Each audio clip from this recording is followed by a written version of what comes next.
शंकर तिवारी हमारे साथ जुड़े हुए हैं, राष्ट्रीय अध्यक्ष हैं संस्कृति बचाओ मंच के। आपका क्या मानना है, आपकी क्या राय है जो 56 मदरसे जिनके खिलाफ एक्शन हुआ है, जिसमें 650 ऐसे हिंदू बच्चों के नाम दर्ज थे जो एग्जिस्ट ही नहीं करते हैं, ये केवल सरकारी इमदाद लेने की वजह से किया गया था, इस पर आपका रिएक्शन क्या है?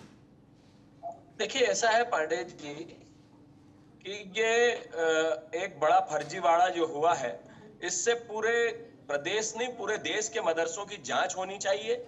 और मदरसों में हिंदू बच्चों की तालीम, एक आश्चर्यजनक बात है कि हिंदू बच्चे वहां पर तालीम कैसे लेंगे। आप यहाँ पर की सारी मुस्लिम तालीम आप उनको शिक्षा ग्रहण करा रहे हैं, तो वहां पर वो उनका तालीम लेने का सवाल ही नहीं उठता, तो वो तो बिल्कुल नहीं लेंगे। और आपने वहां पर जो गवर्नमेंट का पैसा लिया है वो पैसा इनसे वसूलना चाहिए।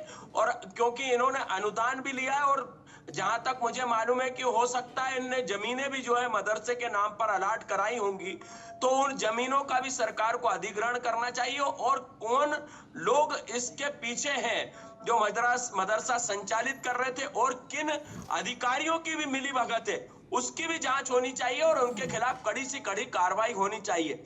क्योंकि मदरसों में हिंदू बच्चों के नाम एक आश्चर्यजनक बात है। और कैसे इन्होंने फ्रॉड कर लिया कि हिंदू बच्चों के नाम पर जो है इनको अनुदान भी मिल गया और इनको तालीम, हिंदू बच्चों को तालीम दी जा रही थी। ये एक सोचने वाली बात है। सरकार को इस पे सख्त से सख्त कार्रवाई करनी चाहिए। माननीय मोहन यादव जी से मैं निवेदन करूंगा कि अगर वहां पर जमीन अधिग्रहित की गई है, इनके द्वारा अगर ली गई है जमीन, तो उसका अधिग्रहण होना चाहिए और उस जगह पर बुलडोजर चलना चाहिए। मेहताब जी, तो सरकार कहती है कि मदरसा आधुनिकीकरण की बात करती है। अब आधुनिकीकरण में तो सारी लैंग्वेज पढ़ाई जाएंगी, चाहे हिंदी हो, इंग्लिश हो, उर्दू हो, उसमें सब धर्म का आदमी पढ़ सकता है। एक तरफ कहते हैं कि आप हिंदू बच्चों को क्यों पढ़ाते हो मदरसे में। अरे भाई, एक तरफा तो रहो, या तो आधुनिकीकरण की बात करो। आधुनिकीकरण करोगे तो जाहिर सी बात है सरकार को अनुदान देना पड़ेगा। जिसमें जो है हिंदू बच्चों की तालीम दो रहे, एक मिनट सुन लीजिए, एक मदरसा बताइए जिसमें हिंदू बच्चे तालीम ले रहे हो। आप मेरे संस्कृत गुरुकुल में आकर तालीम ले सकते हैं क्या? आप मेरे गुरुकुल में क्या धोती कुर्ता पहन सकते हैं क्या? आप मंगलम भगवान विष्णु पढ़ सकते हैं क्या? आप जब वंदे मातरम और भारत माता की जय नहीं बोल सकते, तो आप वहां पर तालीम कैसे लेंगे? तो हमारा हिंदू बच्चा वहां पर क्या टोपी लगाकर नमाज पढ़ने की तालीम लेगा? उर्दू से पढ़नी होगी तो स्कूलों में पढ़ाई जा रही है। अब आधुनिकीकरण में तो सारी शिक्षा दी जाएगी हर तरीके की। बिल्कुल आप झूठी बात कर रहे हैं। हिंदू बच्चे और तो और उसमें ये तक जो लोग जिनका लोग गमन हो गया, जो दिवंगत हो गए, उनके तक नाम की तो आईडी लगा रखी है और उनके नाम पे पैसा ले रहे हो। क्या मतलब होता है?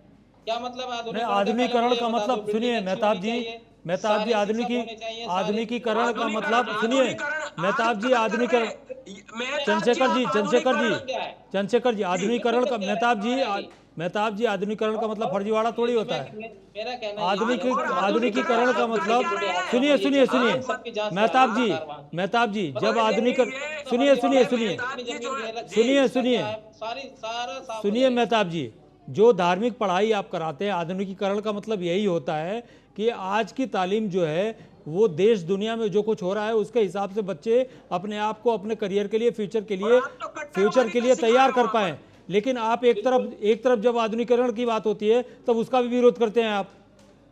आधुनिकीकरण की जब बात हो रही है, जब आधुनिकीकरण करने के लिए कह रही है सरकार, मुझे ये समझ नहीं आता है कि सरकारी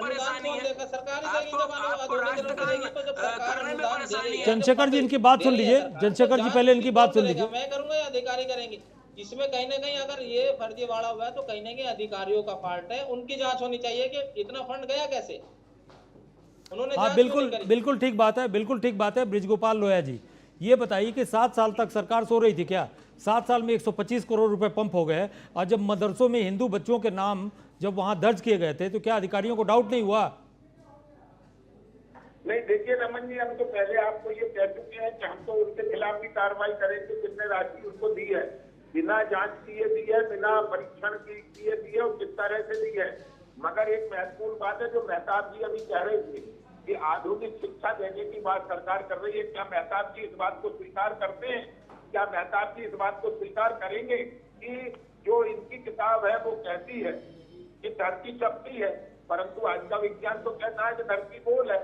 तो अब आप प्रश्न इस बात का बताइए कि आप क्या मदरसे में से पढ़ाएंगे कि हमारी पुस्तक में जो लिखा है उसको हम तरमीम करते हैं और धरती तो गोल है।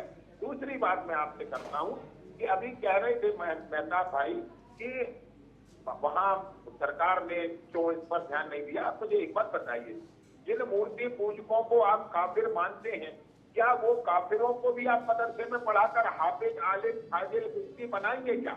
कि आप समझिए, इस बात को समझिए, केवल उन बच्चों के नाम आपने लिखे, ना वो बच्चे पढ़ने जा रहे हैं और ना आप उन्हें पढ़ा रहे हैं, ना उनको इस्लामिक शिक्षा की आवश्यकता है। केवल अनुदान प्राप्त करने के लिए यदि आपने 650 बच्चों के रजिस्ट्रेशन वहां कर रखे हैं, जो बच्चे वहां नहीं पाए गए, तो ये बहुत गंभीर विषय है। और मुझे लगता है कि ये सरकार से ज्यादा गंभीर विषय हमारा इस्लामिक जो समुदाय है उसके लिए है। और ये जो मेहताब जी हैं, इनको इसकी भी निंदा करनी चाहिए जिससे वो बचने की और डरने की कोशिश कर रहे हैं कि किस तरह आप, मैंने जो शुरू में कहा था मैं उसको रिपीट करता हूँ कि किस तरह एक बोरी सीमेंट पर तो हलाल का सर्टिफिकेट होना चाहिए, परंतु 125 करोड़ रुपए की मदद लेने के लिए हलाल की आवश्यकता नहीं है। वहाँ कोई सा भी धन चलेगा। बताइए मेहताब जी। बेईमानी करेंगे, ये बहुत गंभीर विषय है। मैं इसलिए इस बात को कहता हूँ कि मुझे लगता है कि मेहताब जी इस बात को समझेंगे कि ये जिस तरह से फंड लिया गया और उसका दुरुपयोग किया गया, ये खुद गैर इस्लामिक है। तो क्या मदरसों में गैर इस्लामिक कार्य भी होंगे? तो ये एक बड़ा विषय है। परंतु मध्य प्रदेश की भूमि पर इस तरह की हरकतें भी बर्दाश्त नहीं की जाएंगी और इस तरह के जो लोग हैं उन्हें भी बर्दाश्त नहीं किया जाएगा। मेहताब जी बोलिए। मेहताब जी।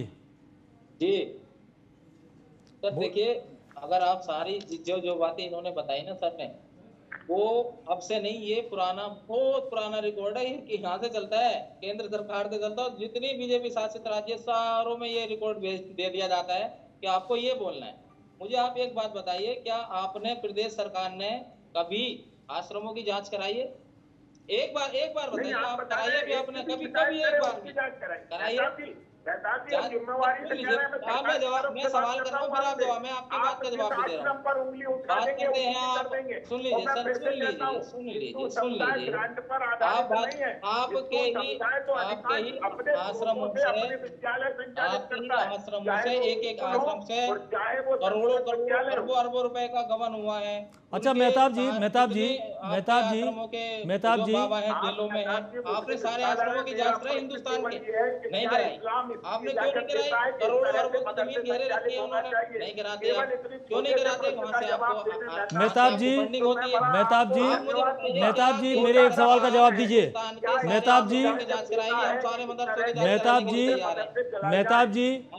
आश्रम, मेहताब जी सुनिए, मेहताब जी सुनिए, सारे आश्रमों की जांच कराएगी। मेहताब जी आश्रम से नहीं, आश्रम से आपका मतलब क्या है? जमीन अलॉट कराएगी नहीं, आश्रम से सुनिए फर्जीवाड़ा खुलेगा, हम तैयार हैं। मेहताब जी आश्रम और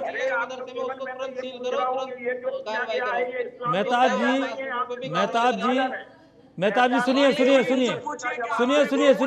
एक मिनट मेरी बात सुनिए, एक मिनट मेरी बात सुनिए। ब्रिज गोपाल जी चंद्रशेखर जी, एक तरफा नहीं, दोनों। ब्रिज गोपाल जी चंद्रशेखर जी, मैं कहता हूं पूरे। अच्छा मेहताब जी सुनिए, मेहताब जी मेरी बात सुनिए। आश्रम में, और मेहताब जी मेरी बात सुनिए, मेहताब जी मेरी बात सुनिए, मेरी बात का जवाब दीजिए। आश्रम और एजुकेशनल सेंटर में अंतर है। अगर आप आश्रम की बात कर रहे हैं तो वक्फ बोर्ड की जमीनों की अगर जांच करा दी जाए तो आश्रमों से 4 गुना, आश्रमों से 10 गुना भ्रष्टाचार निकलेगा उसमें। वहां पर तो चुप हो जाते हैं आप लोग। सर एक बात बताइए ना, आज तक हुई है जांच कभी किसी आश्रम की? इतने फर्जीवाड़े हुए आश्रम में किसी की जांच हुई आज तक?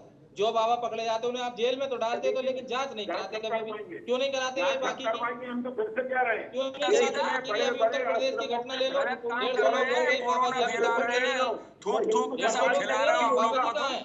बाबा जी अभी तक पकड़े नहीं गए। मतलब मेहताब जी आप ये सुनिए, मेहताब जी आप ये मानते हैं कि ये जो 125 करोड़ रुपए थे, मेहताब जी आपके कहने का मतलब, मेहताब जी ये है, आपके कहने का मतलब, मेहताब जी ये है, मेहताब जी आपके कहने का मतलब ये है, मेहताब जी सुन लीजिए, आपके कहने का मतलब मेहताब जी ये है, ब्रिज गोपाल जी सुनिए, मेहताब जी आपके कहने का मतलब ये है कि 125 करोड़ रुपए जो है जो खाए गए हैं, जो अवैध रूप से कमाए गए हैं, वो हराम के नहीं हैं? सख्त तरीके से जांच होनी चाहिए, एक एक रुपया सरकार से को वापस लेना चाहिए, और जितने भी मदरसों के साथ जो छोटे मोटे आश्रम में प्रदेश के सब पे जांच होनी चाहिए, किस पे जमीन सरकार ने जबरदस्ती दी है, किससे सरकार से जमीन ली है, वो सारी जांच होनी चाहिए। का प्रश्न है, उसका जवाब देंगे अगर। मेहताब जी, मेरा बड़ा छोटा प्रश्न है, मैं तो केवल इतना पूछ रहा हूँ कि आप एक इस्लामिक स्कॉलर है, क्या इस तरह धन को चुरा कर लेकर आना और उससे संचालित बिल्कुल हराम है। मैं आपके जवाब से पहले सवाल से पहले जवाब दे देता हूँ। वाजिब है? गलत तरीके से एक भी रुपया इस्लाम में खाना हराम है। मैं आपसे आपके कहने से पहले कह रहा हूँ, पूछ रहा हूँ, इस्लामिक उत्तर दीजिए, मैं राजनीतिक उत्तर क्यों दे रहे हैं आप राजनीतिक दल से नहीं आए हैं, आप इस्लामिक स्कॉलर हैं, तो आपको मैं कहता हूँ वो आपके सवाल से पहले जवाब दे रहा हूँ मैं। मुझे पता है आप क्या कहना चाहते हैं, उसका जवाब मैं दे रहा हूँ। एक भी रुपया गलत तरीके से कमाया हुआ ना तो आप इस्लामिक कार्य में लगा सकते हैं, ना उसको खा सकते हैं। चलिए मध्य प्रदेश, चलिए।